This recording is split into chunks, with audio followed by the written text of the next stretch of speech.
Okay, well, welcome to At the Station, a podcast on business growth and hosted by us at the Arkansas Business Engine. I'm Whitney Hickerson. I'm here with my cohorts, Ty King and Felicia Hood, and we have a special guest with us today, Jessica Hefley. She helps entrepreneurs make more money, unlocking resistance around worth and wealth. And she didn't let growing up in a lower middle class life and being an introvert from a small town, which I can relate to, she didn't let that hold her back. And in just 11 months, reached the highest rank in her network marketing company and has been featured in Success from Home magazine and remained a top earning millionaire for over 4 years with Plexus Worldwide. That is very impressive. Yeah. She has a podcast called You're Worth It, and it launched at #1 in the self-improvement category. And she's gone on to use her skills as a certified speaker, trainer, and coach on the John Maxwell team, as well as training in spiritual direction and the Enneagram to differentiate herself in the market as a success mindset coach. That is a very impressive resume. We are excited to have you here. Well, thank you. I am honored to be a part of this project with you guys and excited to share some of my story. Absolutely. I really was excited when Felicia told me that she had talked to you and you had agreed to come on here, because mindset and kind of working on the inner self and the self-value and money mindset has been a big thing that I've learned a lot. You know, I launched my own business before we started the Business Engine. I launched my own business a little less than 2 years ago and hadn't ever even thought about how any of my own inner thoughts and self-confidence might affect my business. It just never occurred to me.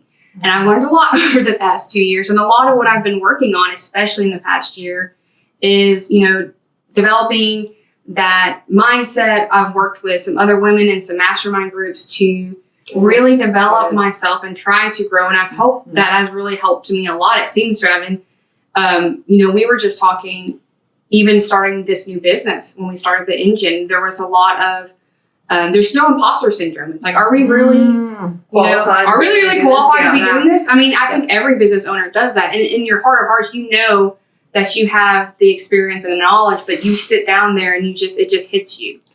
So I really was excited to have you here. And so can you talk to us a little bit about your journey and understanding how this became because that's what your podcast is focused on. Yes. So tell me about your journey to understanding the value of self-worth and confidence and how that affects your wealth as well.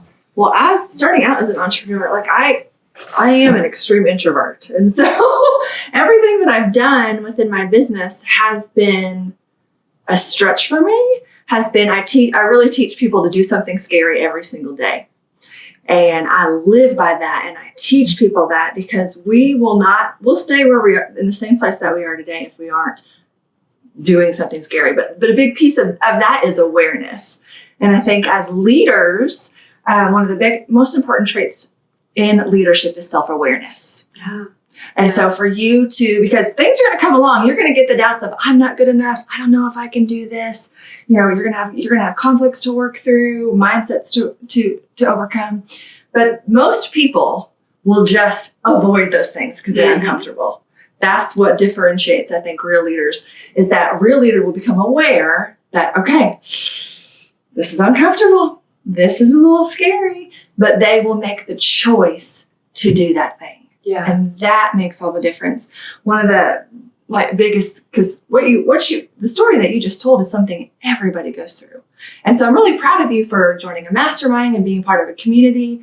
We're huge therapy fans. Me and my husband have been through a lot of therapy and life coaching because we see the value and importance of somebody else helping us become aware of our blind spots. Yes, that's why they're called blind spots. Like, you are not aware of those things that are happening for you. And so to have somebody else speak into your life, help you become aware of those were huge game changers for me. But as far as self-worth tied to your wealth, I see this a lot in the people that I coach, is that they have low self-esteem.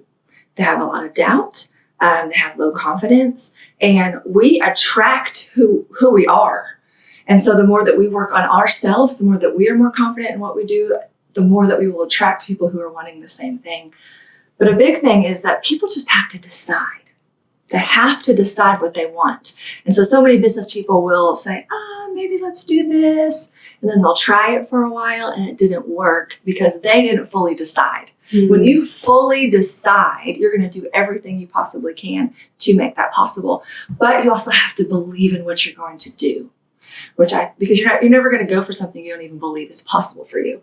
And so when people join, like for example, when someone joins our network marketing team, I invite them and encourage, I don't make them do anything. I invite them, encourage them to dream and visualize what their highest possible self is, what their dream life is. Because they have to, there's something, as adults, we've gotten away from our imagination. Oh, yeah. Yes. When I listened to your first podcast, I think the very first one was if you don't think, like, you tell yourself, I'm never going to be a millionaire, you're never going to be a millionaire. Yes. And she was like, you've got to start thinking about, I am going to be able to do these things. And I was like, oh, this is so cringy. I do not want, it's hard for me to facilitate that thought process in my mind. Sitting here thinking, like, could I make $1 million? Like, could I actually be that successful to be able to put myself at that level? But then I sit there and I look at people like you and I'm like, well, there's no difference between me and her other than she just has the confidence to go out there and do it. And so I can do the same exact thing. But it's been hard. When I listened to that first podcast, I was like, oh man, that is a really tough thing to think about. We as adults have become too logical. In that first podcast episode, I talk about how we live into the story we tell ourselves. And so you think about, for example, children. Do you guys have children? Yes. Oh, yes. I've all got little kids. Okay. So you would never go to your kid and say, you're dumb, you're fat, you're not going to make it. I want you to be in debt for the rest of your life. You don't deserve to have nice things. You would never say that to your kids. And so why do we allow ourselves to say that to ourselves? Yeah. Because you live into the story you tell yourself. And so if you, just like you said, it starts with the belief. And so for example, like you said, well, if I don't ever think I'm a millionaire is possible, then of course you're never going to be a millionaire. Like you have to go to that place. One simple exercise for you listeners who are business owners, entrepreneurs, is I'm going to have them do something right now. Yeah. Get out a piece of paper and I want you to write down what is your dream income goal. Like literally, listeners, write it down, get a piece of paper. What is you guys need to do it too. You don't have to show me. This is confidential, but I want you to think about this. I want you to write down with what you do or what your dream is, what would be your dream yearly income goal. And I'm the former journalist, so I can't prepare. She always has everything. And we're like, can we borrow your stuff? This is a super simple. Most things in life are super simple, but they can be very impactful. So everybody write it down. All you listeners out there. All right, we're doing it. Okay. Now, I want you to look at that number. And I want you to cross it out. And I want you to double it. I was like stretching. I was like, I'm gonna be good. I'm gonna stretch. Oh man, do it and start looking at that number because there is no we ceiling ourselves. A simple example is when I first started my network marketing company, I found out who the top earner was, and I found out what she was making a year, and it was like this to me at the time. It was this astronomical number, and I thought, oh, if I could just make half of that, yeah. My biggest, hairiest, scary goal that I could imagine at that time was half of what she made. And it wasn't until I started to uncover my scarcity mentality that I had. And we could talk about that more if we want to, but. I would definitely want to get into that. That's one of my biggest hangups. Okay. Well, when I started to. No, just kidding. Really? I was like, wait, this is personal. When I started to realize, I was like, well, what the heck? Why did I only make my goal half as good as somebody else's?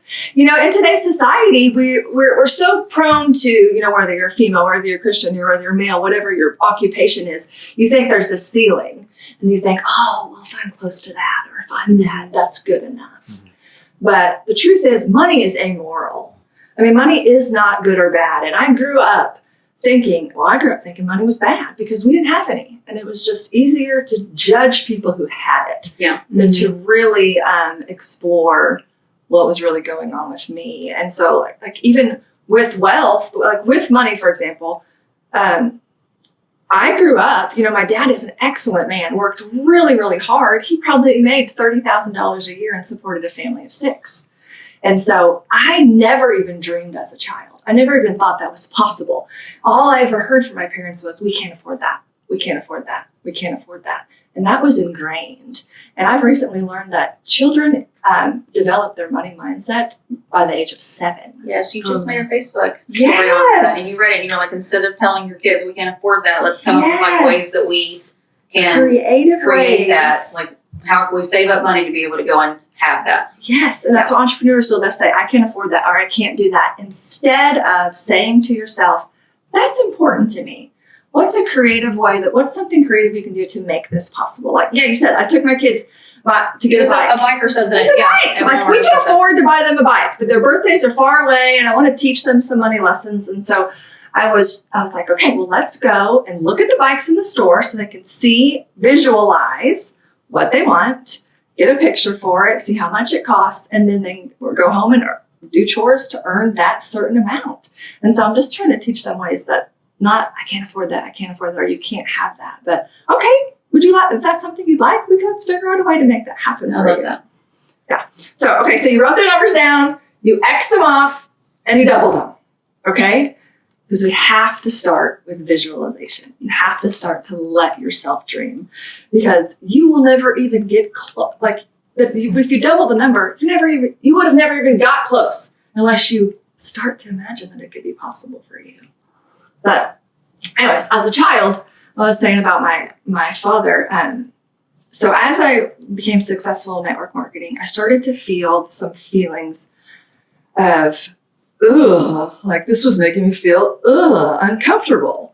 And so that's a big sign. Anything that makes you feel uncomfortable or gives you anxiety or you're feeling like you're avoiding or resisting, that's a great signal for you to pause and really figure out the underlying meaning there and really figure out what's going on there. So I'm thankful I had a life coach and he asked me some good questions because it came around with kids and money. Mm-hmm. I said, how do I make my kids not like, I said, because my parents couldn't afford to buy me a car and when I was turned 16, we couldn't afford to pay for my college. I've always worked. So I was asking him, I said, how can I make sure my children aren't spoiled? And he goes, well, why would your children be spoiled?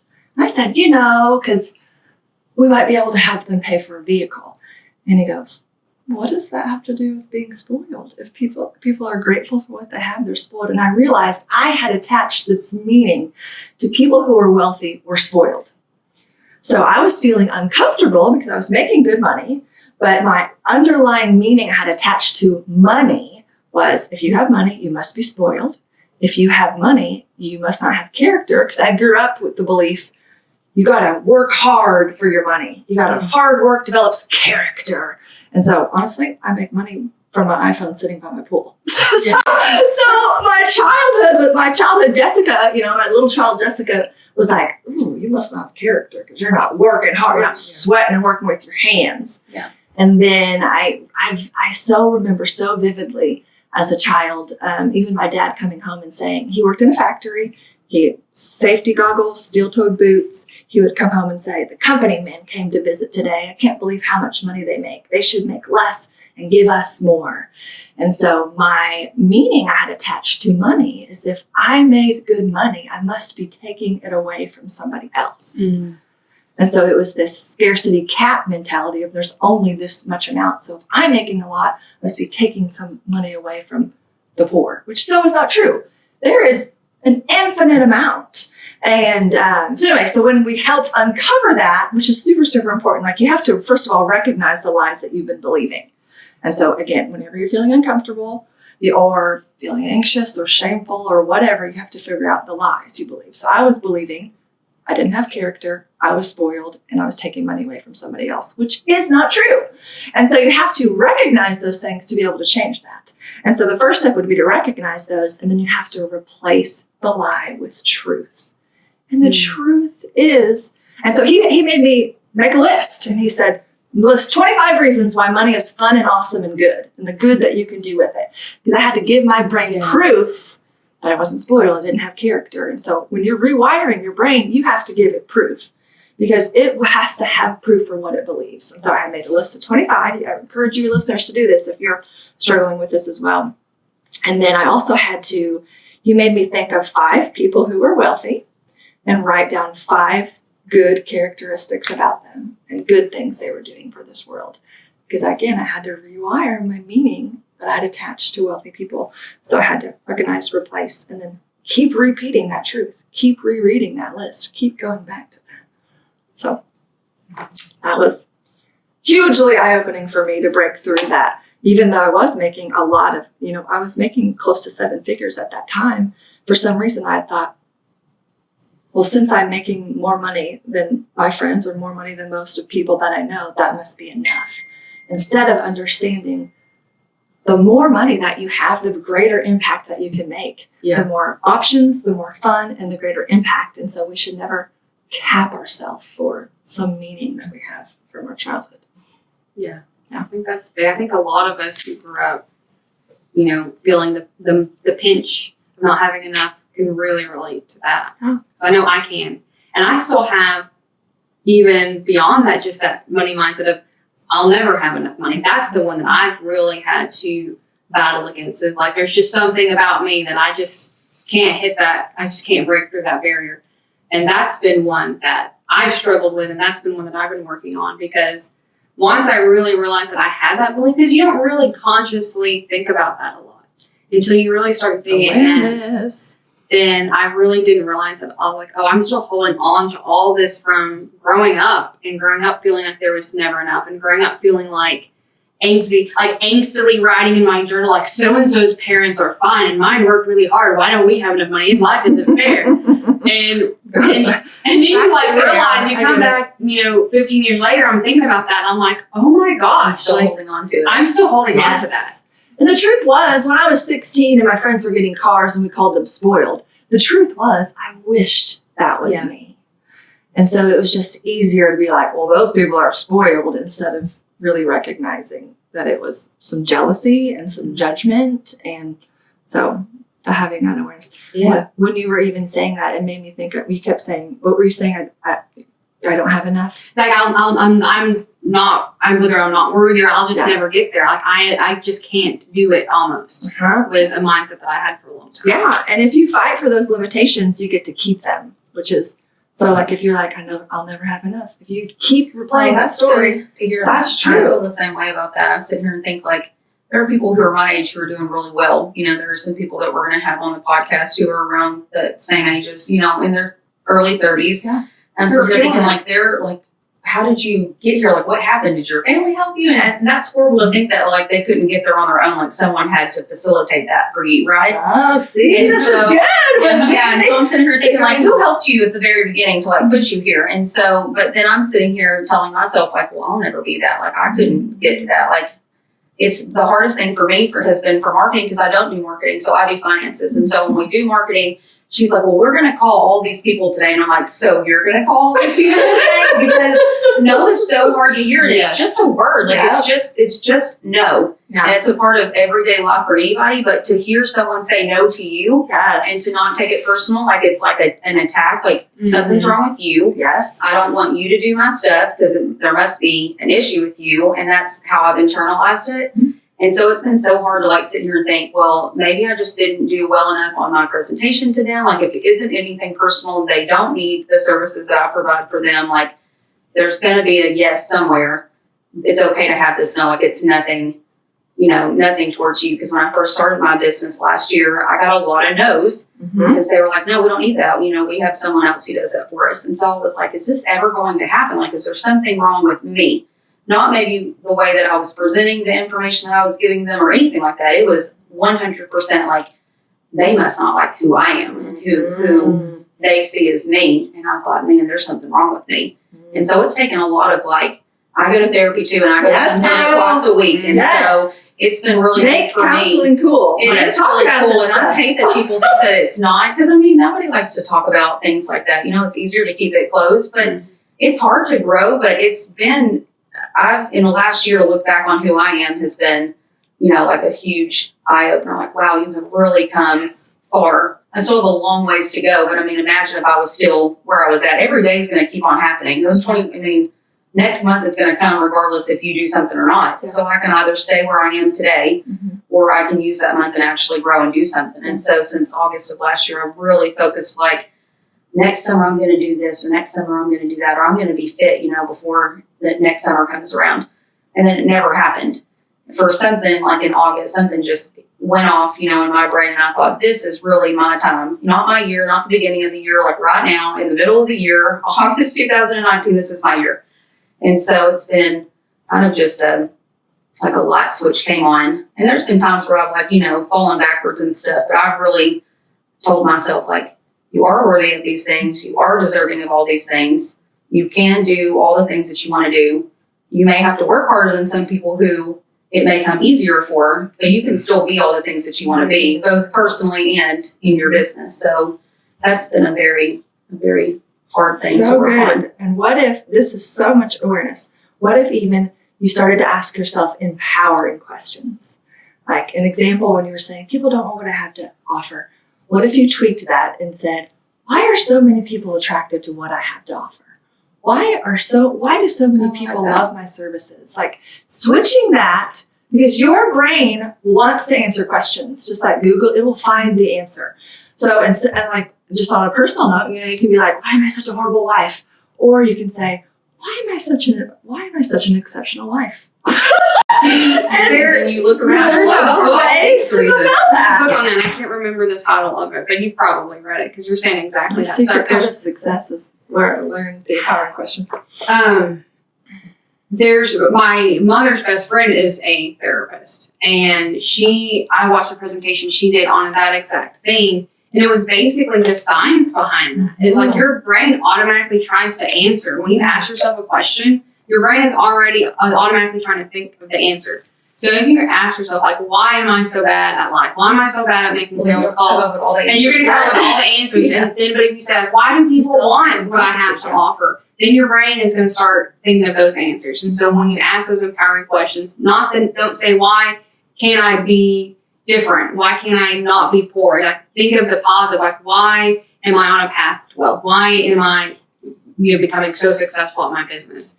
Ask those empowering questions, just like Jessica said. And that's something I definitely don't do, and I'm probably you're going to start doing, and nobody is perfect. But now that I'm aware of that, I will keep checking myself. If I will notice I'm being negative or I'm being doubtful, I'll stop and say, what lie am I believing here? Let's first of all recognize the lie, and then let's ask these empowering questions, or let's change the meaning we've attached to that. And even what you said, I just was reminded of this week. It's one of the most simplest things when it comes to sales, and we've probably all heard this before. Look at sales as an analogy of a waitress at a coffee shop. Okay, she's got a pot of coffee. She's going around to each table. Hey, would you like a refill? Yeah, okay, great. She gives them some coffee. Hey, would you like a refill? Great. Or if you say no, she's not like, oh my gosh, I've chosen the wrong career. Everybody hates me. I knew I made the wrong decision. No, she's just like, okay, cool. Would you like some coffee? You just keep going on.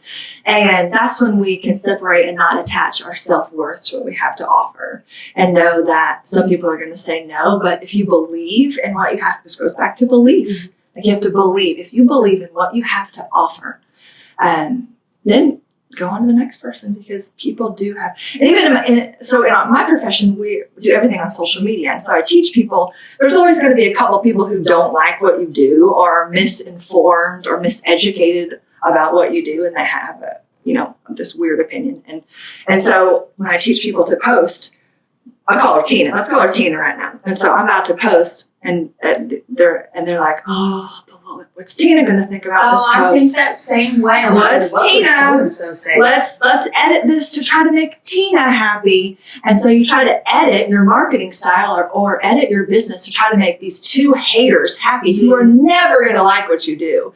Instead of understanding, let's be bold here, because I've got 1,000 other Facebook friends who need what I have. Well, everybody needs what I have to offer, but who want what I have to offer, or who like what I post. And so just even those awarenesses of stop trying to make Tina happy, and really keep your focus of what your mission is and how you can help. Absolutely. When I, as a copywriter, I totally relate to that too, because as like a person who's deeply introverted and has anxiety, I relate to the whole like, oh, what's Tina going to say? But as a copywriter, I always tell my clients, write with your ideal client in mind. Yes. If you're writing a post, don't write to the haters. Yes. Write to the people who are either a raving fan or who are really, interested in a solution that you have to offer. Like picture, and you can name your ideal client. Mm-hmm. We're gonna name her Sally. Well, look, and Sally, we're gonna picture Sally in all what she loves, what she hates, how many kids she has, how old she is, where she lives, how much money she makes. Yeah.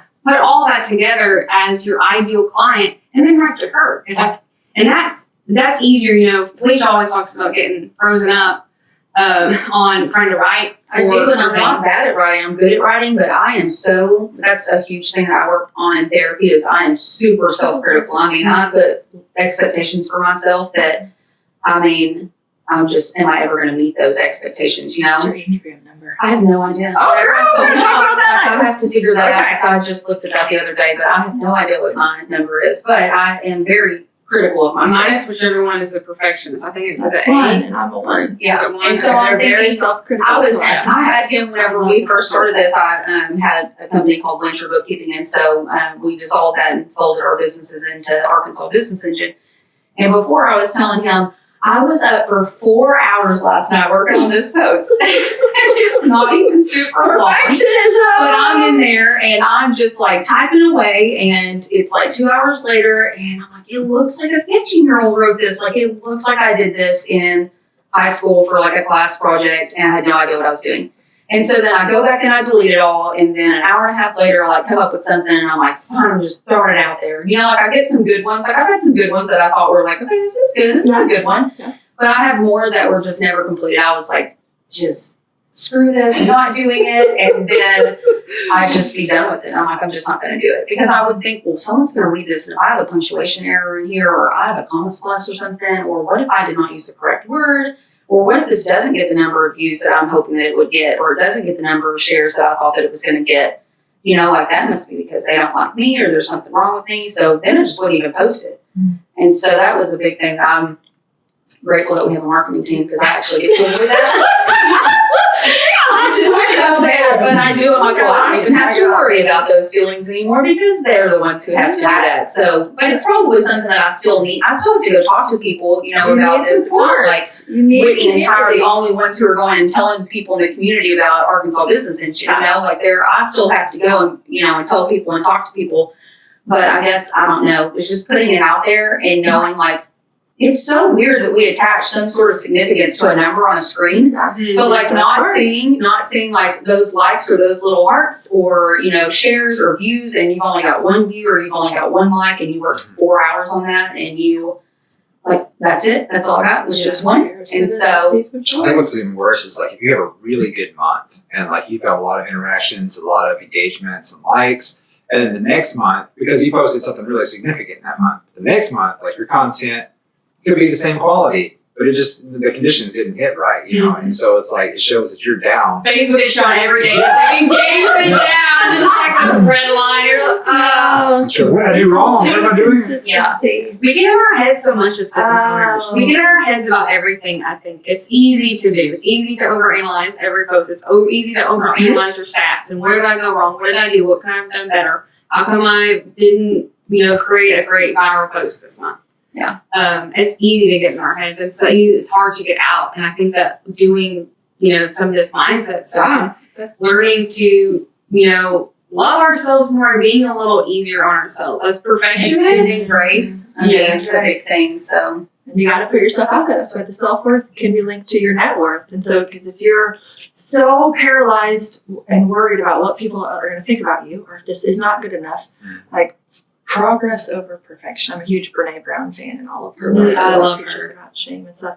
But I love what you guys do here at Arkansas Business Engine, because another thing that I really teach is having systems of support. Mm-hmm. Like for someone who thinks, oh no, I'm going to do it all for my business, you're going to burn out. Yes. You're going to burn out. And I am all about work-life balance, because you can be a very successful entrepreneur and a very good spouse and parent. And so you don't have to choose either or. A mindset I used to believe that was false was I could only be good at one or the other. And so like if I would focus on my family, my business would go down. If I really focused on my business and it was going well, then my family was getting the shaft.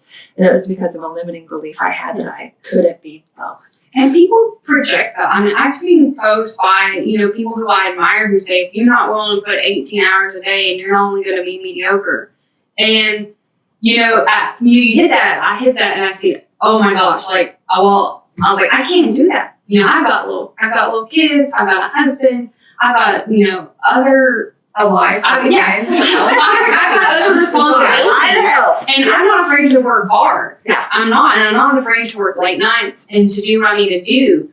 But day in, day out, I can't, and I don't want that. Mm-hmm. And if that works for someone, I think that's what we've got to realize is that if this works for someone and that's the lifestyle that they love and that fulfills them, then that is great. But for me, I know that lifestyle won't fulfill me. And so I have to realize that everyone else's path is not my path. And I can find success on my own path. And I know plenty who have done it, who have found that balance and had a way to be successul, not being a friend and a spouse and a parent and be a successful business owner. Yeah. And that was a thing for me too, because I hear all these people say, well, you got to just hustle 24 hours a day. And I'm like, I can't hustle 24 hours a day. I got to sleep. I got my kid, he's going to be wanting my attention. She needs my love and affection. My spouse is going to start wondering who I am. Like, who are you? Like, you haven't come home. Like, come spend time with me. So I think that it's important to find out what works for you. And if you thrive on that hustle 24/7, go for it. Yeah. But for me, I've got too many other things that fulfill me as well. Well, I think ultimately entrepreneurs want to make more money by doing less. Yeah. And it's a lie when we believe, you're going to work so hard. Yeah, you're going to have to work hard for a season. But ultimately, and this is another scarcity mentality I went through because I thought I was having to do everything. But we are made with different gifts and callings. Yes. And when we operate in our highest level of contribution, the thing that we are the best at, which is all different in this room, then if we can really, really focus and do that well and hire out the other things, like you guys helped entrepreneurs with these other things that may be time consuming. So they can focus on what they do best. Yes. So they can do their zone of genius. And just one more thing I wanted to add when you were talking about family, work, and life balances. Another thing I love to teach is just setting intentions. Mm-hmm. Like you can do everything that you want to do, but you have to just have a little bit of planning. And so I just teach people the night before, when you're thinking about your next day, what are the things that you can do to make you feel good about your day? Like if you go to bed and you're like, I was an awful parent today. Like, let's stop the shame. Let's say tomorrow I'm going to read books with my kids and I'm going to play a game. And you set that intention. It doesn't take 5 hours to do that with your kids, but if you do those things, you're going to feel good about yourself and feel good about being a mom. And do the same thing in your marriage and the same thing in your business. Set those small intentions to set you up to succeed. So you are. So I like that. Me too. Yeah. And it's simple. I mean, that's Simple. I think we overthink things and think that we're going to have to do all this I think stuff. that's a podcast in and of itself. Overthinking. Because we just sit here and I will create things and I'm like, I don't even think that's real. I don't think that exists. But in my head, I have just gone down the rabbit hole. And I don't know if that's for everybody or if it's just me. But I will just start thinking things. So I think that is, I've had many, I feel like with Whitney, I'll walk down the hallway into hers and I'll have these, like if I've just had a day, it's usually first end of the day, and I just lay my head on her door frame. And I'm like, Whitney, it has been a day. And I was like, I need to learn how to balance like work and family life, like what's going on here. And there are times where I think being more intentional, like this is what I'm going to do today. Because I have a schedule that I say in my head, like I'm going to follow this, but I think maybe if I write it down and say, I'm going to get these things done today. Because we've talked about that, like we're going to cold call we're going to call these people and we're going to really put ourselves out there this month. And then we're like, well, other things came up, but it's probably because it's uncomfortable. We don't want to do that. We don't want people to say no to us. Or are we going to stutter and like mess things up while we're trying to do it? And so we're just like, we're just going to do it. Is there something else we can do? And I think that's pretty much like every time we say, today is the day we're gonna let all these people know in this town that we exist, that we are here, and we know that we're beneficial for them. Mm-hmm. And then we're like, did you call anybody? Oh, no, I had some other things to do. Every single time. So it reminds me, I had a gal, she finally got childcare. She's like, I got childcare for 4 hours, and she was so excited she could go work her business. And then she messaged me afterwards, and she was like, Jessica, I had 4 uninterrupted hours, and I got so much work done. But she said, but you know what? I ran out of time before I could reach out to new people to tell them about this opportunity. And I just laughed inside because I was like, you did 4 hours, but really, did you do anything within those 4 hours that are really going to move the needle in your business? And so I teach my team to, when you do your to-do list, do the thing that you're resisting the most first, get it out of the first. And then everything else will feel lighter and more enjoyable. And that's just the awareness and leadership. Like, this is what I really don't want to do this. This makes me uncomfortable. This is unfamiliar. But again, recognizing that and then choosing to do that. So you can do it. Woo, I know. Well, I think it's a uniform thing that when you hear like people who have podcasts or who are successful, who are speakers and that sort of thing, motivational speakers, you hear them. That's a thing that everybody says. You've got to get out of your comfort zone.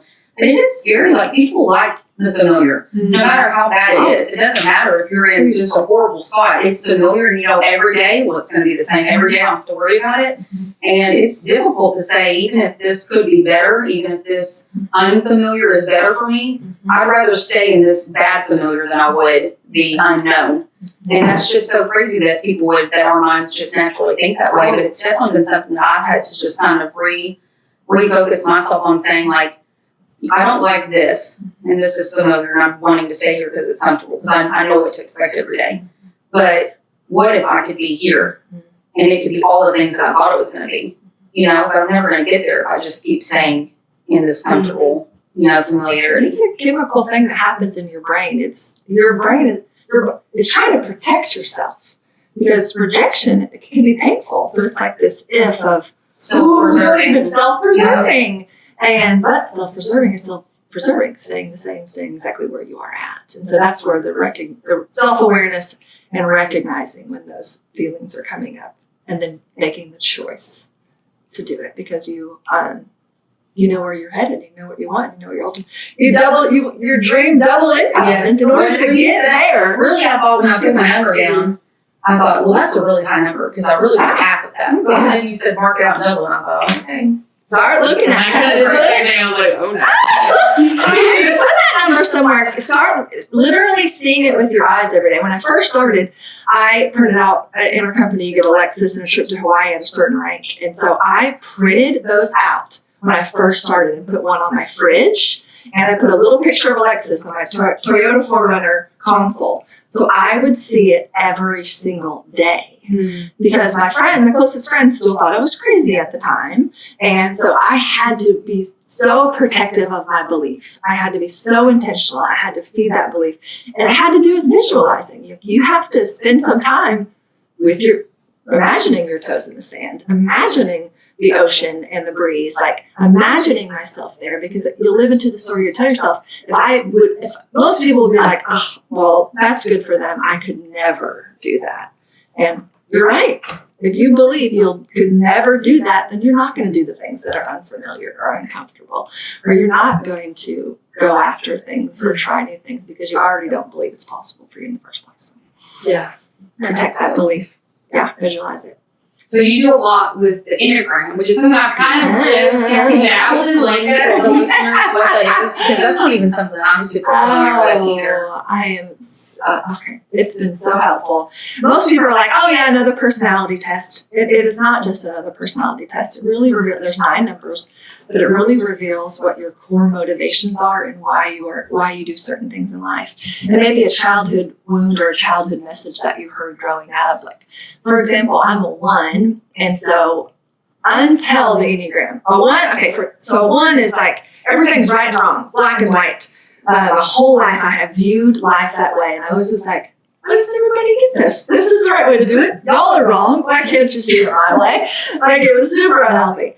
But that's how I always viewed life. And so that didn't help my marriage either. And my husband is a 7, and 7s are like, fun and don't want to have any pain and are always optimistic and the glass is half full, and I'm a realist. And so even having that awareness about each other helped us so much, and helped us have empathy for how that person views the world, or how they take in the world, or what are. I could go on and on. We're going to have to do another episode on that. But it's helped me tremendously in the workplace as well. When I know what my leaders are and the people that I work with, I know what motivates them. I know I'm less judgmental. I understand where they're coming from and how they view the world. But I want to preface it with this. I do not think a personality test should be used as a box. I do not ever think, well, I'm this number, so I can't do that. I think, And I learned through your Enneagram coach, I love how she puts it, because even within each number, it tells you how you operate when you're really healthy and when you're really integrated, and how you could operate when you are really under stress. And from a Christian perspective, I love that. It could be like how you're really operating when you are living as the beloved, like you know that you're loved, you know your self-worth, or how you're operating as an orphan spirit, like not understanding your love or that your belonging. And so, anyways, I love it. There's just so much to talk about. But it brings about awareness, another tool of awareness that can help you understand yourself and understand others. So can't go wrong with that. Yeah, that's great. Well, is there anything else? I know we've got to kind of wrap things up and let you get back to your life and let our listeners go. But is there anything else that you really wanted to share about, what we've been talking about, like the self-worth and the mindset shifts and all that we haven't touched on yet? I just encourage you that if there's anything in your life or your business where you're feeling resistance or fear around, get help. Hire help. Or go see a therapist, or go see a life coach, or if you check out jessicahefley.com, I have life coaching options that are coming out real soon, even a money mindset course coming out soon. But don't try to do it yourself. Like, you've got to have iron sharpens iron. You've got to have people in your life, in your business, and your personal life. But your personal life is attached to your business. And so, like, even when I hired a life coach a couple years ago to work on my business, 80% of what we talked about was my marriage and my home life. Because if you don't have peace in your home, then you're not motivated to work on anything else. Like, if your home is stressful, or your internal life or your emotions are stressful or anxiety filled, then you do not have any motivation to help anybody else. I mean, it's just like you're just trying to hang on to yourself. Yeah. You literally have your fist closed. All you can think about is you. Like, I've got to preserve me. I've got to help my family, or even financially. That's how you view money. If you're barely hanging on and don't have anything, your fist is literally like this. But if you have more than enough, it goes around and it helps other people. And so I view the same way with your mental, spiritual, and emotional health affects your business. They're connected. And so I just really encourage you guys to get help on all fronts. Awesome. And I'm glad you shared your website link. We'll have all your content, your website, and all your social media and all that fun stuff on our show notes, so that everybody can find you and find out all the good stuff that you've got. Because this was I want to put you down, because we'll be bringing you back in at some point to do the Enneagram stuff. Yeah. And so, because I think that there's a lot to dig in there. Yes. Would benefit from that. Well, thanks for what you guys are doing, right? So Arkansas, you guys are doing great. Awesome. Well, thank you so much. We appreciate you having you here. Bye. That was so good. Are you nervous? It seemed very natural.